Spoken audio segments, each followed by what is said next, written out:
Желтоқсан оқиғасына не түрткі болды?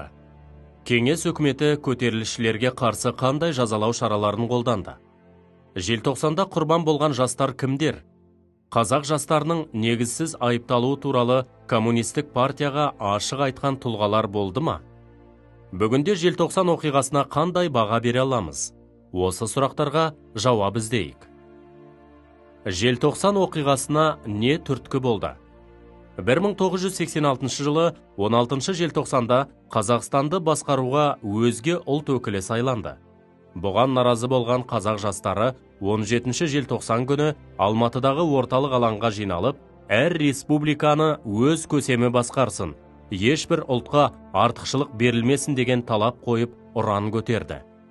Жастардың ойында кеңес өкіметіне қарсы көтеріліс жасау болған жоқ еді. Олар тек орталық билікке қарусыз өз наразылықтарын білдірді. Кеңес өкіметі көтерілісшілерге қарсы қандай жазалау шараларын қолданды? 18 желтоқсан күні бейбіт шеруге шыққан көтерілісшілерді басуға Алматыға одақтың Ташкент, Уфа, Фрунзе, Новосібір, Тбилиси секілді басқа қалаларынан әскери күштер жеткізілді. Олар Бұрқасын 86 операциясы бойынша алаңға шыққан жастарды жазалау шараларын жүргізіп, су бүркіп, итке талатып, түрмелерге қамады. 19 желтоқсан күні қазақ жастарына ұлтшыл, маскүнем, нашақор, бұзақы деген негізсіз айыптар тағылып, тергеу жүргізуді бастады. Көтеріліске қатысып, төлқұжаттарына бүлікшіл деген таңба басылған қазақ жастары тек қара жұмысшы болып жұмыс істеді. Оқиға құрбандары туралы ақпарат жойылды. Елімізде желтоқсан оқиғасы туралы жазуға тыйым салынды. Рысқұлбеков Қайрат Ноғайбайұлы 1986 жылғы желтоқсан көтерілісінің қаһарманы. Ол 16-18 желтоқсанда болған қазақ жастарының отаршылдық және әміршілдік жүйеге қарсы шеруіне белсене қатысты. Көтеріліс қатыгездікпен жанышталғаннан кейін 1987 жылдың қаңтарында ішкі істер органының қызметкерлері Алматыда бір төбелеске қатысты деген желеумен Рысқұлбековті Мойынқұм ауданының орталығында тұратын нағашысының үйінде демалып жатқан жерінен ұстап әкетеді. Кейіннен көпшілікке мәлім болғандай, тергеушілер Рысқұлбековке неше түрлі айла шарғылар қолдана отырып, оны Савицкийдің өліміне кінәлі деп таниды.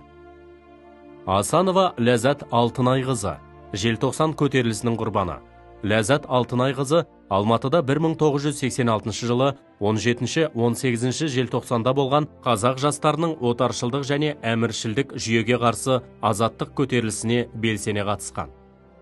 Орталықтың билеп төстеушілігіне наразылық білдіріп, қаладағы жаңа алаңға, қазіргі республика алаңы алғашқы болып шыққан Ләззат Асанова ереуілшілер қатарында қазақтар кіріптарлық құлдықта өмір сүргеніміз жетеді. Біз еліміз тәуелсіздігін жеңіп алған кезде ғана азат бола аламыз деген ұранмен шықты. Сыпатаев Ербол Мұқажанұлы 1986 жылғы желтоқсан көтерілісінің құрбаны. 1986 жылы 16-18 желтоқсандағы көтеріліске белсене қатысады. 18 желтоқсан күні ауыр жараланып, ауруханаға түсіп, 23 желтоқсан күні қайтыс болады. Қазақстан тәуелсіздік алған соң ғана Сыпатаев жөніндегі шындық айтыла бастады. 1986 жылғы желтоқсанның алғашқы құрбандарының бірі болған Сәбира Мұхамеджановаға 2001 жылы Тарбағатай ауданының құрметті азаматшасы деген атақ берілді. Қазақ жастарының негізсіз айыпталуы туралы коммунистік партияға ашық айтқан тұлғалар болды ма?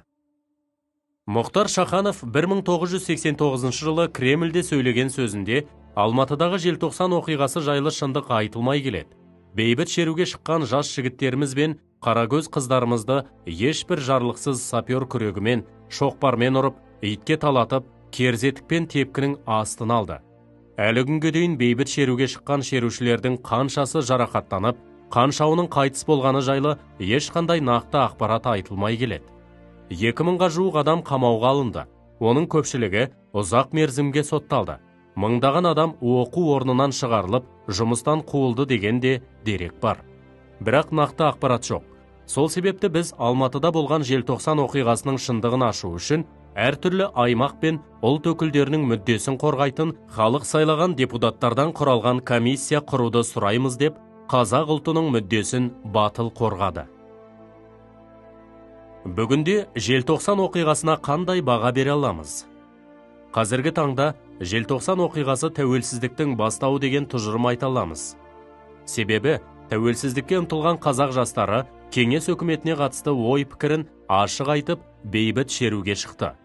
Қорытындылай келе, желтоқсан оқиғасы қазақ жастарының тәуелсіздікке ұмтылуының жарқын көрінісі ретінде халық жадында